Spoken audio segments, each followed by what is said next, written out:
Hello friends! Welcome to my STEAM program at home. My name is Miss Kate. I'm going to give you an update on the seeds that we planted last month for our patio garden. I'm going to share a book with you called Compost Stew, and then I'm going to show you an activity that you can do at home with things that you already have, and it's very cool. All right, first is our seed update. These are squash seeds that my kids and I planted in toilet paper tubes that we cut in half, and then we just put them in an empty lettuce container that we had. So, look at these acorn squash sprouts. This one is my favorite because it's still got its seed case on its leaves trying to pop out of it. And then on this side, you can see some that haven't quite come through the dirt yet. Like right here. I would love to see anything that you're growing at your home. If you email them to our children's librarian, Miss Lindsay, she's going to put them all up on Friday so we can see what everyone's growing in the community. Or if you go for a walk and you see something neat that's growing, you could send a picture of that too. All right, our book is called Compost Stew, an A to Z recipe for the earth. And it's written by Mary McKenna Siddals and illustrated by Ashley Wolf. Ooh, I love the end papers. Can you see that? Look at all those worms in the dirt. Worms are what make our dirt healthy so our plants can grow. Compost stew.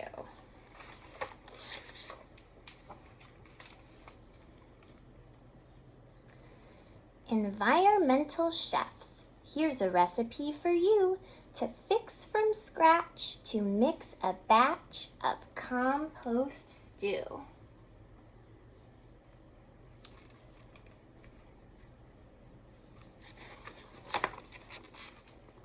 Ingredients: apple cores, bananas bruised, and coffee grounds with filters used.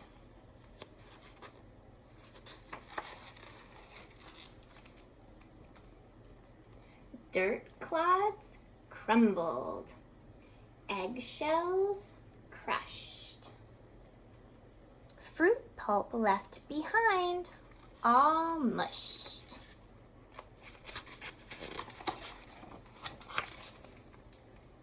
Grass clippings, hair snippings, and an insect or two.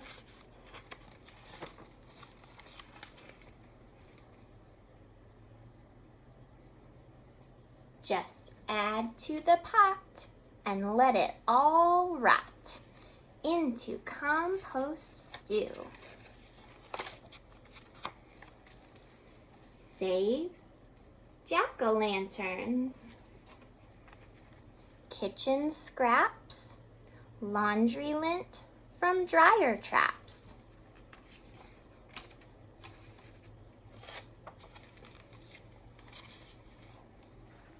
Mulch removed from garden beds.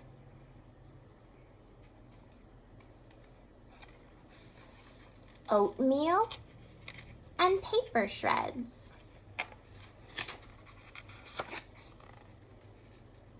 Quarry dust, rye bread crust, and seaweed strands, a few.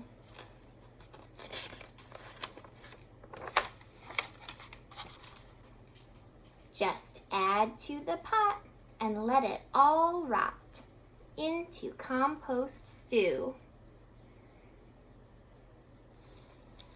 Take tea bags plucked from long hot swimmings.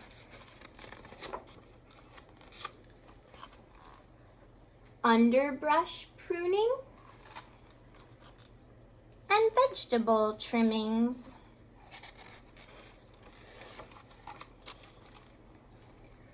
Wiggly worms with compost cravings. Christmas tree needles, and yellow pine shavings.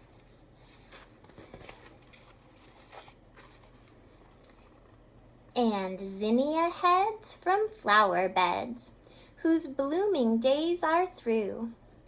Just add to the pot and let it all rot into compost stew.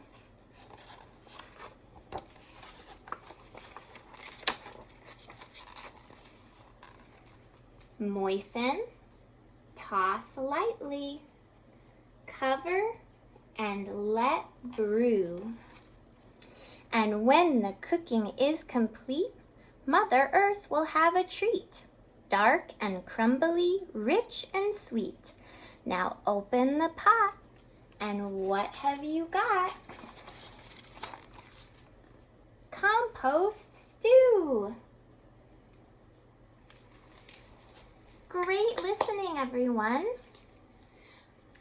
I'm going to show you a way that you can try composting at home, and all that you need is an empty jar and whatever vegetable or fruit scraps are left over from what you've eaten that day.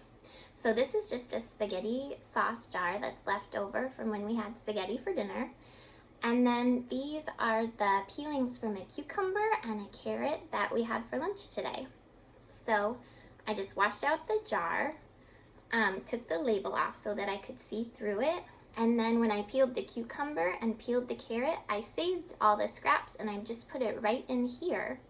Close up the lid, and then you can watch it start to decompose. If you have access to dirt, you can put dirt in there and that will kind of help it all happen a little better. But if you don't, this is all that you need, and you can still observe what's happening in there. And if it all gets decomposed, you can add it to your garden if you have one, and it'll give the nutrients from the peels back to the plants that you're growing. Or if you don't have a garden, you can just toss this out when you're done observing it, and you can recycle the jar until our next STEAM experiment. And if you want to share updates, you can always email them to us or comment with pictures on this post. All right, bye friends.